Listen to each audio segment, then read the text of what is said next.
Right now in Canada, hundreds of thousands of homeowners are stuck. They can't sell because selling means buying back in at payments they can't afford. They can't stay because the cost of keeping the home they already own is climbing every single month. And they can't rent it out because the math just simply doesn't even come close. It's a financial standoff, and today I'm going to break down exactly why this is happening, who it's hitting the hardest, and what, if anything, can actually be done about it. First off, this isn't a hype video. This isn't a sales call. We're going to walk through all three sides of this trap in real BC numbers, and then I'll tell you what I think has to change before anything can actually move forward. Let's start with the obvious move. Just sell, right? Cash out, move on. Well, here's why that doesn't work anymore. Let's say you bought a home for $750,000 in 2021. Today, maybe it's worth, $800,000. So on paper, you made 50 grand. Now, what we're going to do is subtract reality from that. Let's say you've got realtor commission of 3 to 4%, so call it $28,000. Then you've got legal fees, moving costs, property transfer tax on whatever you end up buying next. Conservatively, another $15,000 to $20,000. You just burned through your entire gain before you even looked at a new property. But here's the real problem. You sell, and now you need somewhere to live. And every home you look at is priced at today's market and financed by today's interest rates. Your old payment may have been $2,860 a month. Your new payment on a comparable home, probably $3,700 or more per month. You moved and spent $45,000 in transactional costs, and your monthly payment went up. Selling doesn't get you out of this mortgage jail. It just moves you into a different cell block. So selling is out. Fine. I'll just stay where I am, and that should be simple enough, right? Not exactly. Staying in your home sounds like a safe option. You already own it. You've already lived there. But the cost of staying is rising, even if your mortgage payment hasn't changed yet. Property taxes in BC have gone up across the board. Metro Vancouver, Fraser Valley, the Okanagan, Vancouver Island. Municipalities are dealing with their own budget pressure, and they're passing that directly on to homeowners. We're seeing 5, 7, even 10% property tax increases year over year. Home insurance premiums, those are up 15 to 25% in some parts of BC, especially if you're anywhere near a flood zone or a wildfire corridor, or in somewhere that's got aging infrastructure. And if you're in a strata, special assessments and rising strata fees are hitting owners who thought their monthly costs were locked in.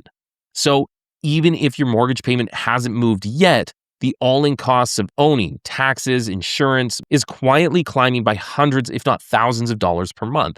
And when your renewal does hit, that's on top of everything else. The home you could comfortably afford 3 years ago or 5 years ago is slowly becoming a home you're stretching to keep. And the worst part, you can feel it, but it's hard to point out the one thing that's doing it. It's essentially death by 1,000 cuts. All right, so selling costs you money and staying is getting more expensive every month. What about that classic fallback of I'll just rent it out and move somewhere cheaper? This is one that surprises people the most. Let's use that same $750,000 home. Your mortgage, tax, insurance, and maintenance, total carrying costs, you're somewhere around $4,200 to $4,500 a month. Now, what can you actually rent that home for? In most places in BC, you're looking at between $2,800 a month to maybe $3,200 a month for a single family home. Maybe upwards of $3,500 a month if you're lucky and in the right neighborhood. So you'd be losing $700 to $1,500 a month just to be a landlord. That's not an investment. That's a subscription to stress. And that's before you even factor in things like vacancy or maintenance calls at 2 a.m. or the Residential Tenancy Act, which in BC is one of the most tenant protective in the country. And the risk that your tenant might stop paying and it could take months to resolve that. The math on becoming a landlord in BC right now doesn't work for most homeowners. It works for people that bought 10 years ago when prices were half of what they are today. If you bought in the last 5 years, renting it out is not an escape hatch, it's potentially just a trap door. So if you can't sell, you can't stay comfortably, you can't rent it out. What actually fixes this? Honestly, there's no quick fix. And anyone that tells you there is probably selling you something. For this trap to break, one of 3 things has to happen. Either rates need to come down enough that moving sideways or downsizing actually saves you money, or incomes have to go up enough that the current costs become manageable again. And right now in BC, None of those things are moving fast. The Bank of Canada cut rates, yes, but even the most optimistic projections don't get us back to 2%. We're looking at a floor of maybe 3.5% to 4%. Prices haven't corrected. They've just gone flat. And real wage growth in BC is barely keeping up with inflation, let alone housing costs.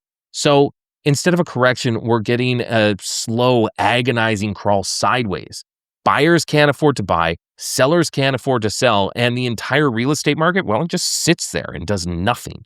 The waiting game only hurts you if you don't know the rules and if you don't know your numbers. But right now in BC, homeowners are playing a game that they just didn't sign up for. Now, if you're watching this and feeling stuck, I want you to know that you're not alone. You're not crazy. This is a structural problem, not a personal failure. Hundreds of thousands of Canadians are in the exact same position. The best thing you can do right now is understand your own numbers.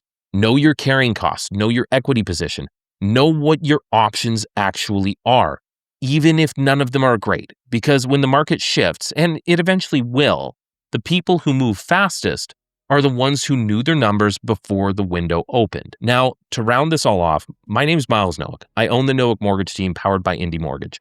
And first, if you got value out of this video, hit that like and subscribe button so more people like you can see this. Second, if you want me to run through your numbers or my team to run through your numbers to give you some advice, there's a link in the description below. Now, this isn't pressure, this isn't sales. Talking to me is completely free. And if I can't help you, I'm going to try and provide you tools and ideas that can get you to a position where we can help you. Now, if you want more information on what the Bank of Canada thinks about all this, click this video right over here. Thanks so much for tuning in. We'll catch you on the next one.